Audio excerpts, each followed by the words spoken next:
Hai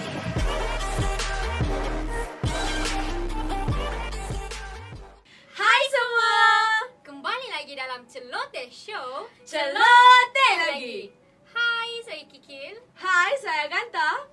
Okey Aganta, hari ni kita nak cakap pasal apa ni sebenarnya? Ni takutnya. Jangan macam tu. Takut tak? Takut. Okey, kita hari ni nak cakap pasal wabak yang tengah berleluasa sekarang dekat dunia ni. Kita nak cakap pasal COVID-19. Alright. So Okey. untuk itu kita ada jemputan khas. Diterbangkan dari mana? Uzbek. Wish, jauhnya. Ah. Banyak bajet kita. Okey, kita ada penampilan khas. So sila perkenalkan diri anda. Hai, saya Raida. Status Complicated. COVID-19. Complicated. Kita ada Cik Rai lah yang akan Ya. merungkaikan setiap Ya, persoalan kita pada hari merungkaikan. ni. Tapi saya bukan doktor. Tak, kita macam kita tak naklah bagi orang takut. Takut. Macam kita buat santai-santai je supaya semua yang menonton Celoteh Show ni dapatlah info Informasi. sikit berkenaan dengan COVID-19 ni. Bukan berita palsu ya. Yes. Yang penting semuanya adalah fakta. Ya. Okay. Okay. So kita nak tahulah apa itu sebenarnya COVID-19. Sila terangkan Cik Rai. Right, and COVID-19 tu secara orang kata panjang nama dia, Novel Coronavirus Disease 2019. Tapi so disingkatkan COVID-19. Sebab kalau kita nak sebut panjang macam Novel Coronavirus. Macam tu. Betul, dia macam jadi rap Melayu. Jadi dia pendekkan COVID-19. So what is this is actually? Cik speaking. COVID-19 ni dia macam apa orang cakap jangkitan atau infection dekat apa saluran pernafasan kita. So that's why kadang-kadang kita orang yang mengalami dia akan sesak nafas, sesama. So dia kiranya jangkitan kat saluran pernafasan kita. Wish takut. Takut lah dengan Ganta Kasih tadi. semua. Watak tak ada. Saja nak memperkenalkan topik hari ni tadi. Okay, okay. so Cik Rai, boleh tak kita tahu apa status COVID-19 dekat Malaysia sekarang? Sekarang ni. Status okey. Setahu masyarakat Malaysia juga kan 428 Yes. kes termasuk yang dah discharge lah 428. So far so dia punya agak banyak lah bilangan Banyak kan. lah. So hari ni kita shooting 15 Mac. Mac 190 orang telah pun positif COVID-19. COVID-19. Dia agak tinggi lah berbanding bilangan kemarin yang saya tengok dekat Kementerian Kesihatan Malaysia hanyalah sebanyak 238 kes. So meningkat banyak Meningkat lah banyak kan. lah. Banyak sangat. Dan kes COVID-19 dekat Malaysia telah mencatatkan negara Asia Tenggara yang tertinggi dengan kes COVID-19. So doa-doakan je lah wabak ni boleh kurang and all. Okay, so Allah, kita amin. nak tahu tadi Kiki tengah cakap pasal Ya, betul. benda demik-demik tu apa tu? Demik-demik. Demik-demik. Status Demik. COVID-19 ni dekat Malaysia telah diberi status sebagai pandemik. Tapi sebenarnya dalam terma untuk merungkaikan ataupun memberitahu macam mana status kesihatan ataupun satu wabak, dia ada 3 stage which is endemic, epidemic dan pandemic. Nampak dia pandai, nampak dia Pandai. Nampak dia pandai. Buat research. #perform. Okay, boleh cakapkan Okay. kita apa itu endemik? Okey, kalau untuk endemik ni pula dia hanya macam dia menular dalam kalangan orang yang dekat situ je lah. Dia tak merentasi wilayah dan dan dia tak merentasi juga masyarakat yang lain. Dia just dekat dalam satu masyarakat saja. Contohnya macam demam denggi merupakan demam yang famous dekat Malaysia. So dia berfokus dekat Malaysia sahaja. So epidemik pula dia macam dalam kalangan macam orang tu juga, tetapi epidemik ni macam dia dalam tempoh masa yang singkat dia berleluasa dengan cepat. So COVID-19 sebenarnya was an epidemic, tapi sekarang dia dah diisytiharkan sebagai pandemik. So Cik Rai, boleh kita tahu apa itu pandemik? Pandemik tu macam satu wabak yang menular seantero dunia tau. So dia macam merentasi wilayah. So macam kalau kita tengok ada pernah contoh Black Death kan yang meragut 2/3 nyawa kat dunia. So macam sekarang ni kita takut tapi kita takut boleh tapi jangan panik. Betul. Sebab macam Cik Rai kata tadi, sekarang ni status COVID-19 adalah pandemik. Cumanya sekarang kita berada dalam fasa ataupun gelombang kedua, di mana gelombang pertamanya dulu bermula daripada daerah Wuhan, China, negara China. Kalau macam gelombang kedua ni pula macam mana mana saudari? Negara Saudari. Saudari. Saya tak kata. So, gelombang kedua ini pula, fasa kedua wabak and COVID-19 ni, dia macam negara China macam dah macam kata dalam English orang cakap dia macam they wash their hands already. They have nothing to do with this second gelombang ni tau. So ini macam second ni macam more to cara jangkitan macam sentuhan and all tu. So Cerai boleh tak cakap macam mana cara jangkitan ni sebenarnya dalam lebih details lah. Jadi penyakit ni berjangkit melalui batuk, bersin dan sentuhan. Maksudnya daripada orang lain lah. Orang batuk, bersin, kita sentuh pula alio dia, alio yang dah batuk tadi kan. Alio yang dah batuk tadi kita sentuh, jadi dia boleh berjangkit. Dia macam tu. Okey, simptom dia pula macam mana? Simptom dia, simptom kalau kita tengok dia sesama, dia batuk, dia bersin, kadang-kadang macam apa sesak nafas kan, dia susah nak nafas. Itu jadi simptom-simptom yang kita kena tahu. Sebab kalau macam contoh, kalau masyarakat di luar sana kalau ada simptom-simptom yang kata ke arah COVID-19 ni, cepat-cepat pergi jumpa kan, check lah. Jadi itu simptom dia. Betul. Juga ada yang macam mengalami letih dan lesu. Macam diorang macam tak boleh buat apa-apa. Diorang tiba-tiba macam tired for no reason kan. Juga pun boleh macam ke arah COVID-19 tu. So pergilah check doktor tu. Jangan duduk kat rumah, jangan ubat sendiri. Tapi itu fizikal kan. Physically. Kalau mentally maksudnya macam dari segi emotional kita, itu pun boleh macam apa, tak boleh nak tidur. Pun macam tak lalu nak makan. Tak boleh makan. Kena check ni. Kita banyak pegang. Kita tak selera nak makan dan sebagainya. Jadi itu dari segi dalaman lah. Kalau luar kita boleh tengok so dia ada fiziologi dengan psikologi aspek betul. juga. Okay. So cara-cara pencegahannya pula macam mana? Cara-cara pencegahan. Okay. Yang pertama, kita jangan pegang mata, hidung dan mulut kalau kita tak basuh tangan lagi. Kalau kita tak basuh tangan, jangan kita pegang apa, sebab kita takut. Kita dah pegang benda lain, dan kita pegang itu, that's why kita boleh berjangkit. Yang keduanya, kita kena basuh tangan kita, wash your hands 20 saat. Pernah dengar tak 20 saat ni macam mana kita nak tahu 20 saat kita basuh? Kena nyanyi happy birthday. Saya tengok dengan lagu ni yang lagu Hindi ku ingatkan nak try lah Born into the Adalah ni Williams in the Pineapple Under the Sea, SpongeBob SquarePants semua adalah. So sambil kita basuh tangan tu, kita nyanyi lah. Dia 20 second tu, memastikan 20 saat.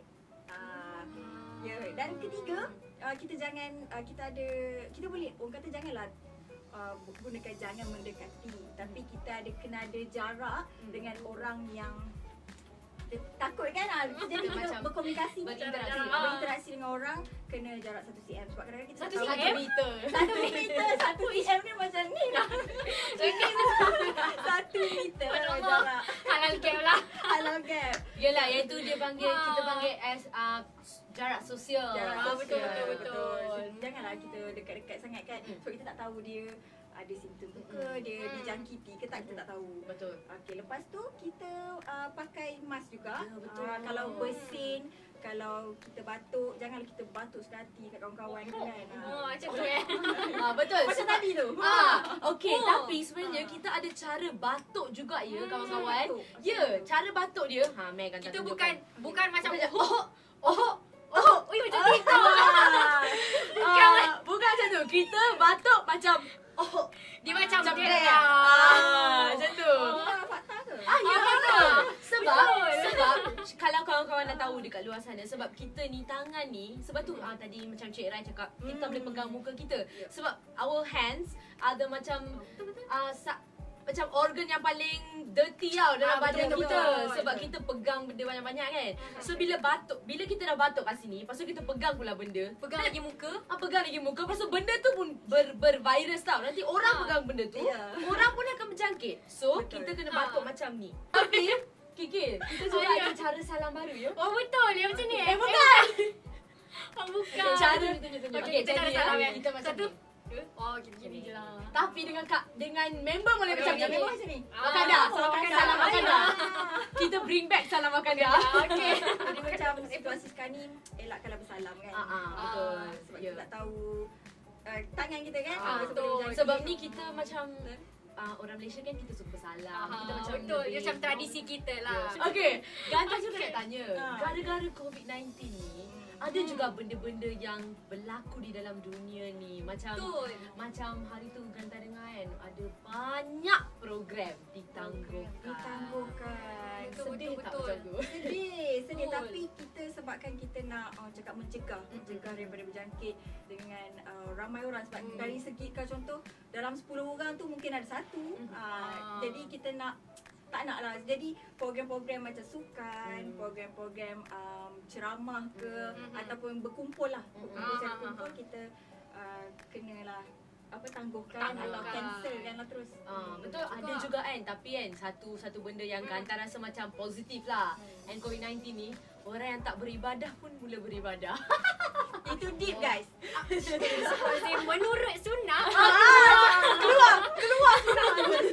Masya Allah, tapi betul lah. So kita kena lah. Tapi betul lah macam Cik Ryan cakap, kita kena maintain our social distance. Sebab benda quarantine ni, kalau kita mulakan, kita boleh buat something good to the world juga tau. So betul lah. Ada sunnah tak? Saya ada pernah, tapi memang ada satu sunnah. Dia punya tafsiran lebih kurang macam ni lah. Sekiranya kita berada di satu tempat ataupun kawasan yang sudah dijangkiti penyakit, kita tak boleh keluar dari tempat tu sebab takut kita akan bawa wabak ataupun penyakit tu ke tempat lain juga. Dan ini juga merupakan salah satu petunjuk dalam Al-Quran ataupun hadis yang telah disampaikan oleh Rasulullah SAW 1400 tahun yang lalu mengenai kuarantin. Lepas tu kan, kalau macam kita dekat tempat terbuka, sebenarnya dia ada beberapa cara untuk mencegah jugalah. Contohlah macam dekat, kalau kita dekat pusat membeli belah, kalau biasanya kita nak buka pintu tu, buka je macam tu, like, I can show you the Tiba kita boleh ganti I can show guna siku. Betul, guna siku. Susah mana pun guna siku. Nak tekan button lift mungkin boleh ganti dengan pen. Janganlah Ataupun kalau macam susah sangat, pakai je glove ke mana-mana. So macam selamat lah pakai glove. And then pakai hand sanitizer. Sebab lepas kita touch barang-barang apa-apa kan, so berkemungkinan besar. Jadi kita kena pakai hand sanitizer. Alright, Cik Rai, Ganta juga nak tanya pasal berita palsu yang sangat berleluasa dan hot lah masa end COVID-19 ni. So apa Cik Rai, pandangan Cik Rai pasal tu? Okay, macam mana kita tahu kan, macam fake news ni lebih orang kata menular lagi cepat daripada berita yang sebenarnya. Yang sepatutnya kita tahu kan. Tapi kalau macam orang-orang ni sebenarnya kalau kita tak tahu sahih ke atau kebenaran berita tu, dia orang macam share macam tu. Ya, dia share. Maksudnya kalau tak pasti jangan share. Betul. Tak pasti jangan share. Bila dia macam dia 50-50, dia pun sendiri belum tentu lagi percaya. Betul. Tapi dia tekan button share. Itu yang menyebabkan fake news lah. Jadi tersebar. Jadi kat situ orang cakap memang sebelum kita kongsikan pada yang orang lain kan, kita kena semak dulu. Kalau tak pasti sama ada tak payah share ataupun kena tahu maklumat yang betul dulu.